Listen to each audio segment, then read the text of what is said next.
Hi, this is Dr. Doreen Downing, psychologist, and I'm host of the Mindset Social Author Series, where we get to interview authors who are dedicated to promoting presence in our world, self-awareness. And today I get to interview George Pitagorsky. How do you say your name? Pitagorsky. Pitagorsky. Thank you. Got it. Thank you. Well, I know that you've written a book recently, and not only recently, but you also have an AI bot that you've designed. Plus, you've got a whole list of books that you've already brought into this world. But today I'd like to focus on The Path of the Peaceful Warrior, or Yeah, The thank you. The Peaceful peaceful Warrior's warrior's path. Path. Yes. It's optimal living through it's optimal wellness through self-aware living is the subtitle. Yeah. Well, let me introduce you with the bio that you sent so that we really get on the same page here so that people know what's happening with you in your life. Mhm. George Pitagorsky integrates meditation, mindfulness, systems thinking, and wisdom teachings to help individuals live with clarity, compassion, and effectiveness. And with over 40 years of experience in both contemplative practice and organizational leadership, he bridges inner awareness with real world performance. And George, it looks like you were a former CIO and globally recognized expert in project and process management, and you blend deep experience in IT and leadership with decades of study in yoga, Buddhism, and non-dual awareness. And you've taught meditation at New York Insight Meditation Center and led programs on conscious living, optimal performance, and aging. And George is also author of several books on mindfulness. And then, as I said, today we're going to be focusing on his most recent one, The Peaceful Warrior's Path, Optimal Wellness Through Self-Aware Living. And your work, this is wonderful, supports people in cultivating self-awareness and how that then shows up in healthy relationships and mindful action in all areas of work. Well, I don't know if we have enough time to cover everything here. It is, and I have gone through your book, so I have lots of questions, but I always like to say, because you've written other books, like what was this one about? What is the origin story of this one? Well, the origin story of my other books were focused on mindfulness as applied to conflict management and expectations management, more in the context of a business setting, a project management setting, and process improvement and all of that. The first book that I wrote was called The Zen of Approach to Project Management.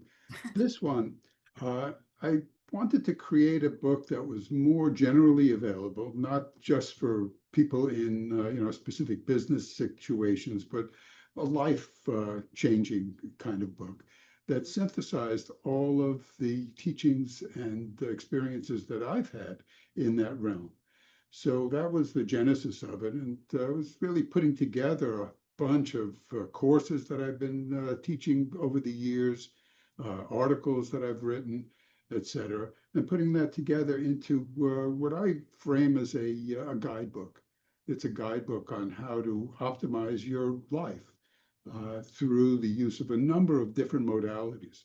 And it's structured so that it's not a one size fits all. It's really structured so that one can adapt and adopt a number of different modalities to their life, depending on their lifestyle, depending on where they are in their journey to some kind of awareness, ranging from people who are completely newbies to the whole realm to people who are very much embedded in the teachings of any number of different traditions focused on awareness, but who haven't quite clicked the interplay between what goes on in their head and what goes on in the rest of their being. So Yeah. this is a way of incorporating all of that. Oh, so wonderful to hear the expansiveness and what you get to bring to people because of your experience, all the way from the newbies who are just saying, "What the heck is this about?" to those who are practiced. Well, you mentioned life changing, and usually life changing and talking about it happens because you went through a life change. Personally, yes, yeah, yeah. Years and years ago, I was fortunate to. I'm one of the reasons my bio was so long is that I've been around for a long time. So it's not like I've spent 20 minutes in this and 20 minutes in that. But back in the early 1970s, late 1960s, I went from being a shirt and tie corporate type to being an entrepreneur, and then finding yoga at that time, Kundalini yoga. And that changed my life. It basically opened me up to a whole new way of thinking and a new way of living. So from there, I took a right angle kind of to another way of operating. I dropped out for a couple of years and really studied and practiced in depth in yoga and Buddhist meditation practices. Went to Naropa Institute. So I really changed my whole way of looking at the world Yes, and being in this world. and being in the world. Yeah, and all along having like a long-term relationship, children, grandchildren, all of that. So not finding that it was necessary to give up the so-called material world, but to incorporate teachings into the material world that makes the material world just more practical and more effective for for living. Right, right. That's the whole point, that you don't go off and meditate in a cave and Exactly. you come out. I mean, you may go meditate in a cave, but you come out and then apply this beautiful learning to life, living everyday life. And that's something that I'm fascinated by in listening to you with how you were a suit. And uh, but just because it's so that people who might be listening are still in their suits and ties, maybe not as much as it used to be during the time when it happened to you. But was there something specifically that went, ugh, I don't want to be choked by the corporation anymore?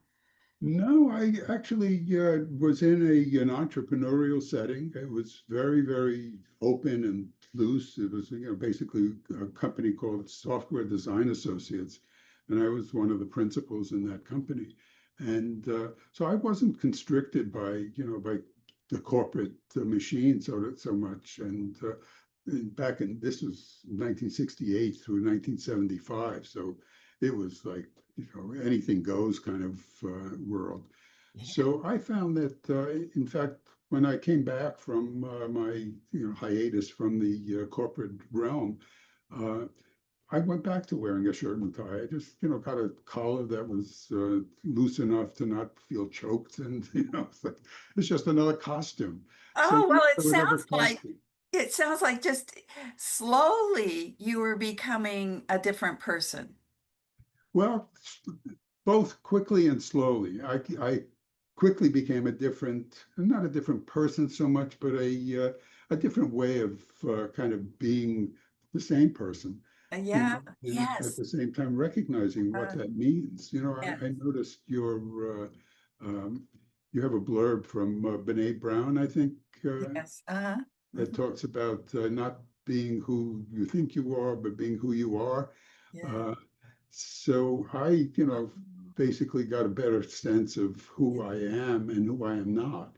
And then, without getting too much into philosophy, realizing that, we're nobody. And at the same time, we're whoever we think we might be. And we put on a costume and we play the role. And while we're playing the role, we realize that we're playing a role and we're just Uh-huh. emanating our Buddha nature, if you can Oh, relate to that. I can. I'm already in awe of some of what I know that you must have learned on your journey and what you just said about it, and it feels like it's more of a deepening into who you truly are Yes, exactly. and Yeah, becoming, well, that's okay. So that's what this book is about exactly. deepening into who you are. And there's an awareness, self-awareness seems to be what you're pointing to. And I know that in reading the book that you use the analogy of rope. Oh, oh, a Rope. rope. Yes, Yes, that yes. say something more about what that Yeah. means and Well, it's the notion of intertwining a number of individual strands so that you create a rope. That's what a rope is like. So any individual strand, like for example, mindfulness, as one of the strands of reaching a better sense of who you are, by itself is not sufficient. It's wonderful, but it's not sufficient as a standalone. So you have to intertwine it with a sense of intention, a sense of wisdom that incorporates, the nature of reality. Uh, so I intertwine a combination of mindfulness, uh, body work, mindset change, focused on process and systems thinking, and that combination woven together with techniques and tools that a person can use, then you have something that's strong, something that you can climb on. So it's just another metaphor for how we can utilize a number of different modalities to get to a place that we want to be. And then we might discover that that place was not really where we wanted to be, and then we keep going. Mhm. Yeah, I like the combination of what you just brought to us, the wisdom and the intentionality, and that mindfulness is what threads through, but it's not.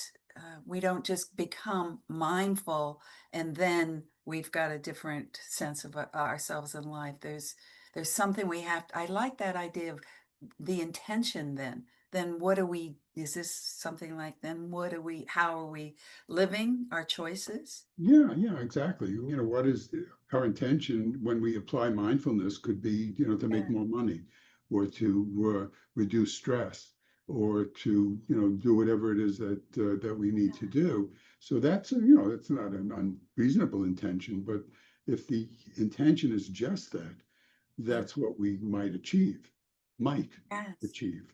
yeah, But if the intention, let's say, is to transcend the limitations that are keeping us from being as optimally well as we can possibly be, then that's going to change the nature of our relationship to mindfulness.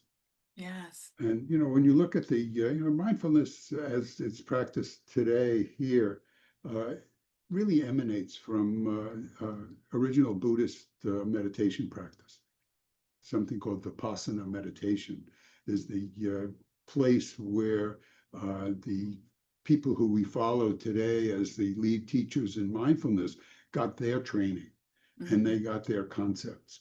So when you practice mindfulness in that way and really go into it and start seeing that you can um, see all your thoughts, feelings, physical sensations, concepts as being phenomena that are appearing and they can be objectively looked upon. Well, including your mindfulness and your practice, yes. because you can be aware of that, you can be mindful of that. So what's left? Ah, what And Jonathan says in the work that he delivers, what's left is awareness. what's left is awareness, exactly. And So now what does that mean? Is it awareness with somebody being aware, or is it awareness without a uh-huh. being aware? Oh, And when we start getting into that level of mindfulness, a lot of people drop out because they're not really ready to give up the solid sense of a self identity. yeah. It's kind of scary to realize that you're nothing, that I you're. love both, though. I love the sense of just the emptiness and that I am Dr. exactly. Doreen Downing, and I get Exactly. to So be with we're you. playing, yeah, we're playing this role Uh-huh. and we're kind of invested in it. It's like, who would we be if we weren't us? And at Yes. the same time, realizing that any identification with us, with me as a Uh, me, is going to lead us to be less optimally well than we could be. yes, So you it's keep that coming back interplay. to that phrase. Yes, that's the point. Optimally well. Exactly. Exactly. Wellness. And then I always like the idea of, well and wellness and the well within and all that idea is that. Yeah, yeah. So speaking of well, another concept in your book is flow. Yes. And flow is just another metaphor for being optimally well. It's, That's what being I in was that thinking. space of allowing your capabilities, your being to be as fluid as possible Mm, so that you're letting things happen hmm. rather than making things happen. And if you've ever experienced, many people have experienced flow, even sometimes without noting that it's flow, without labeling it. But it's the sense that you're just doing is happening. You're playing ball or whatever it is that you're doing. You're doing the dishes even, and all of a sudden there's this sense of timelessness. There's this sense of just everything happening. Uh-huh. Easily. Yeah. And then all of a sudden you realize that that's happening and you start observing it, and then you're not in flow anymore. Uh-huh. And realizing that you're not in flow anymore allows you to let go and come back to flow Uh, or presence or whatever you want to label it as. yeah, yes. And then Oh, we stop labeling. you just said let go. Yeah. And say another couple of words about that because I think Yeah. that's what we're the how to is what Yeah. So um it's another theme in my book. In fact, the notion of accepting things as they are and letting go. uh-huh. So there's a little story in the book that talks about somebody that is hanging from a branch over a rushing river, and the impossible for them to get back to the tree. They can't get back to the bank, and they have a choice: keep hanging on, or let go and drop into the river. So if they keep hanging on, they're going to get tired at some point in time and drop into the river. But they're going to be so tired that they have no option for navigating the river. Oh, yes. Uh-huh. So Uh-huh. the notion is let go before you get too tired, and Yeah. then you give yourself the chance to be in the flow of in this case the flow of the Well, universe, the yeah, flow of the river, to and then you navigate. can navigate. Yes, I got it. Yeah. Not bang into the rocks, and maybe you can get to the other shore, and maybe you can't. Uh-huh. So the idea of letting go is recognizing that you don't have control, but you do have some agency, Uh-huh. and that Choice agency, or say decide. again? The other word is decision making or deciding. I think Yeah, you. yeah, you can decide to do something. You have the agency to actually act in a certain way Uh-huh. with intention. So you're acting in a way that's hopefully skillful enough not to swim against the river, but to go diagonally across to the other shore, and maybe you'll make it. And Uh-huh. if you don't make it, you'll go over the waterfall and be smashed into the rocks below, and you got to accept that too, because that's the end that we all ultimately will find. Uh-huh. So Yeah. it's this idea of getting really comfortable Uh-huh. with uncertainty, letting go into the notion of being in this Uh-huh. flowing, rushing river, and doing what we can do, and doing it skillfully, Yeah. doing it with the right intention, and seeing how it all comes out.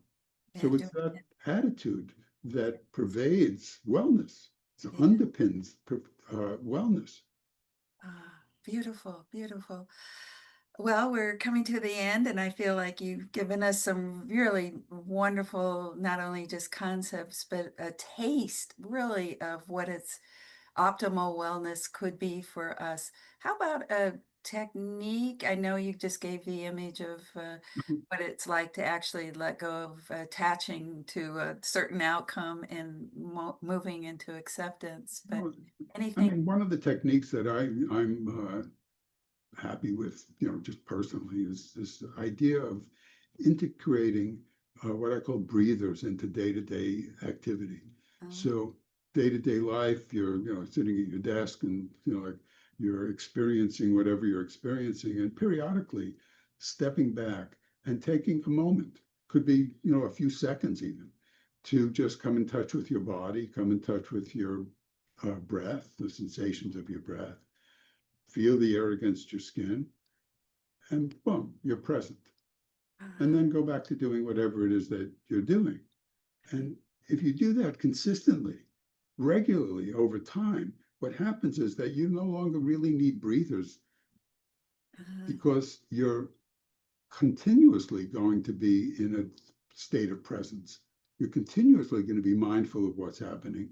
And when you're mindful of yourself becoming stressed in one way or another, anxious, depressed, whatever it is, you'll almost naturally come back to presence, come mhm, back to awareness.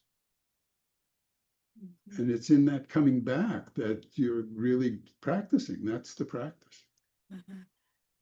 Yeah. So one of the techniques that I share in the book is, when the telephone rings, for example, before you jump to answer it, or if anybody has telephones that ring anymore, but the buzzer, the pong, the ping, whatever, Yeah. it happens. You don't jump and answer it immediately. You take a breather, Uh-huh. and then you answer or not. Great, thank you.